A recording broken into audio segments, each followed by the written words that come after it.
تو آقا علیہ الصلوۃ والسلام نے ارشاد فرمایا، حدیث کو امام ترمذی نے بیان کیا، امام احمد بن حنبل نے فرمایا علی منی وانا من علی، حضور نے فرمایا کہ علی مجھ سے ہے اور میں علی سے ہوں، رشتہ منیت حاصل ہے۔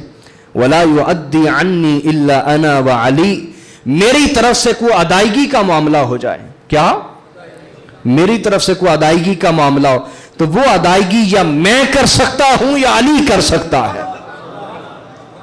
کوئی لین دین کا بھی معاملہ ہو تو میری طرف سے یا میں ادا کر سکتا ہوں یا علی ادا کر سکتا ہے۔ اور جب امانتوں کا معاملہ آیا تب بھی حضور نے یہی فرمایا کہ چونکہ امانتیں رکھوائی مجھے گئی ہیں، کوئی تیسرا بندہ اسے واپس کر سکتا۔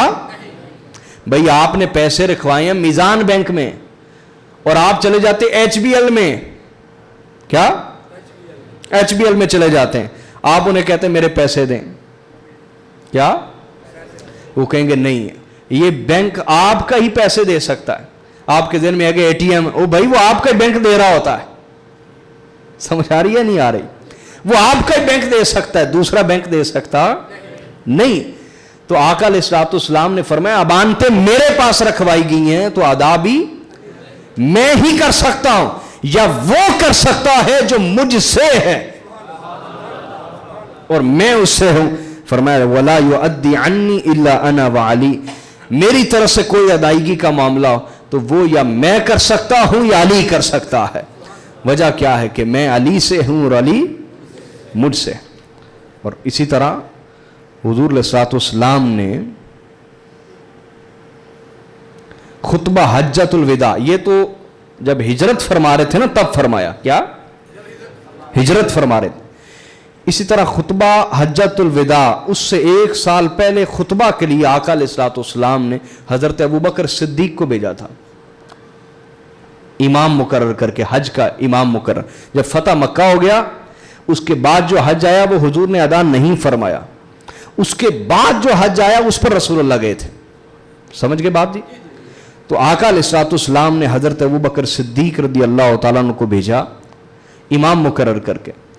تو وہ مکہ کے قریب تھے تو ایک جگہ فجر کی نماز ادا کرنے لگے باجماعت، اقامت ہو گئی تو پیچھے سے کسی کے آنے کا احساس ہوا تو حضرت صدیق رکے، دیکھا تو وہ حضرت مولا علی المرتضیٰ تھے اور رسول اللہ کی اونٹنی پہ سوار ہو کے تشریف لا رہے تھے، حضور کی اونٹنی پر۔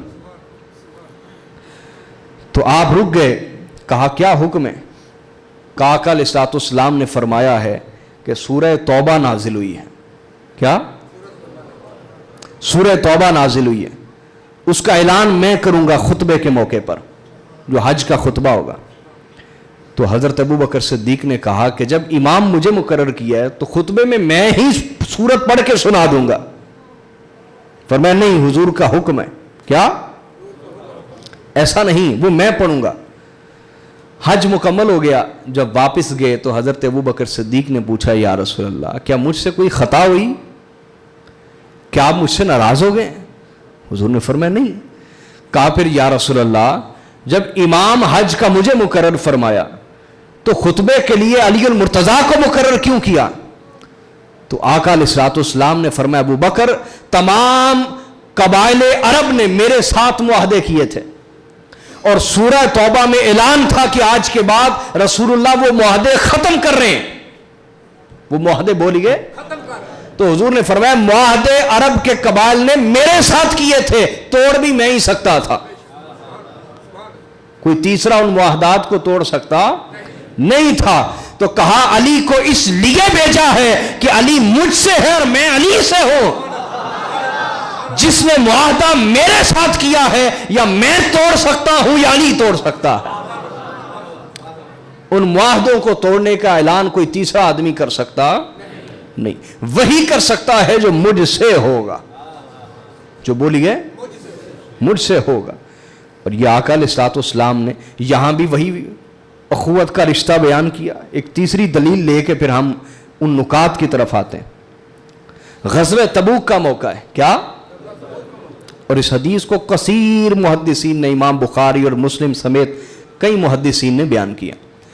تو آقا علیہ الصلوۃ والسلام نے جنگ کی تیاری کی، جنگ کے لیے چلے لیکن مولا علی کو ساتھ نہ لیا.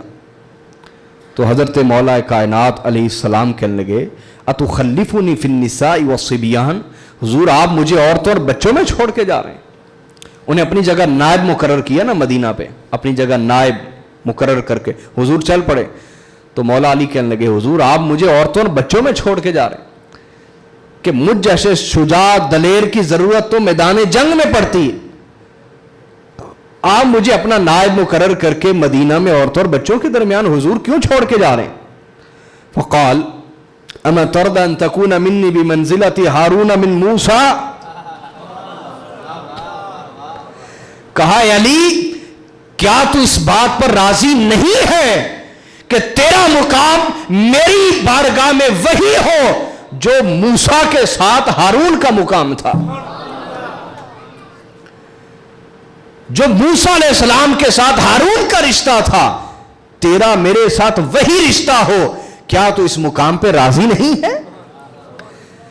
میری بارگاہ میں تیرا وہی مقام ہو جو موسیٰ کی بارگاہ میں ہارون کا تھا، کیا تو اس بات پہ راضی نہیں ہے؟ تیری عظمت، تیری منزلت، تیری مرتبت، تیری مکانت، تیری شان، تیرا رتبہ، تیری حیثیت میری نظر میں اور میری بارگاہ میں وہی ہو جو موسیٰ کی نظر میں ہارون کی تھی، کیا تو اس بات پہ راضی نہیں ہے؟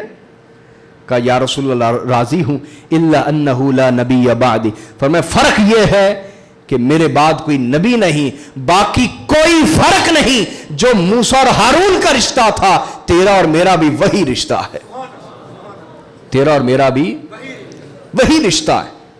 اب یہاں سوال، وقت بڑا تھوڑا ہے، جمعہ بھی ہوتا ہے، انسان ڈیٹیل میں نہیں جا سکتا، اس موضوع کو کبھی بڑی ڈیٹیل سے بیان کروں گا انشاءاللہ ادھار رہا آپ کے ساتھ. اب وہ آقا علیہ الصلوۃ والسلام کا جو رشتہ ہے مولا علی کے ساتھ بھائی ہونے کا، وہ کس طرح کا ہے؟ کیا وہ وہی ہے جو سورۃ الحجرات میں اللہ نے فرمایا ہے انما المؤمنون اخوہ، کہ تمام مومنین آپس میں بھائی بھائی ہیں؟ تمام مومنین آپس میں کیا وہی والی اخوت ہے، وہی والا بھائی چارہ ہے؟ اگر تو وہی والا ہو تو مراد صرف یہی ہے کہ جس طرح ایک بھائی بھائی کا ہمدرد ہوتا ہے، اسی طرح مومن دوسرے مومن کا ہمدرد ہے. اگر آپ ہمدرد بھی لگا لیں تو بات کہاں جاتی ہے؟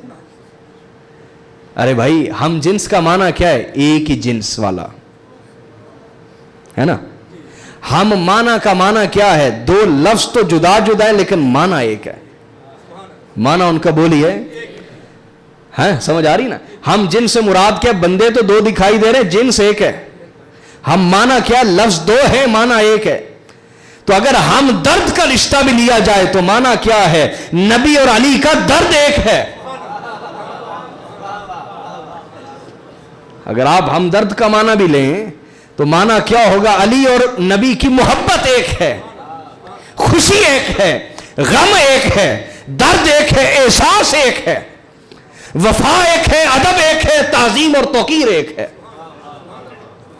اگر آپ وہ معنی بھی لے لیں نا جس پہ آپ لا کے گرانا چاہ رہے ہوتے ہیں مقام علی کو معاذ اللہ، اگر وہ بھی لے لیں تو بات کہاں جاتی ہے کہ ہم درد بھی لے لیا جائے تو ہم درد کا معنی کیا ہے کہ دکھائی دو فرد دے رہے ہیں لیکن ان کا درد ایک ہے. ان کا درد بولیے. تو مولا علی کے ساتھ جو بھی معاملہ ہے وہ حقیقت میں مصطفیٰ کے ساتھ معاملہ ہے، چاہے وہ محبت، ادب، تعظیم، توقیر کا معاملہ ہو، چاہے گستاخی، بے ادبی، تنقیص اور شان میں گستاخی اور مولا علی المرتضیٰ کے بغض کا معاملہ ہو. ہر حوالے سے وہ دکھائی دو فرد دے رہے ہیں لیکن ان کا معاملہ ایک ہے. ان کا معاملہ بولیے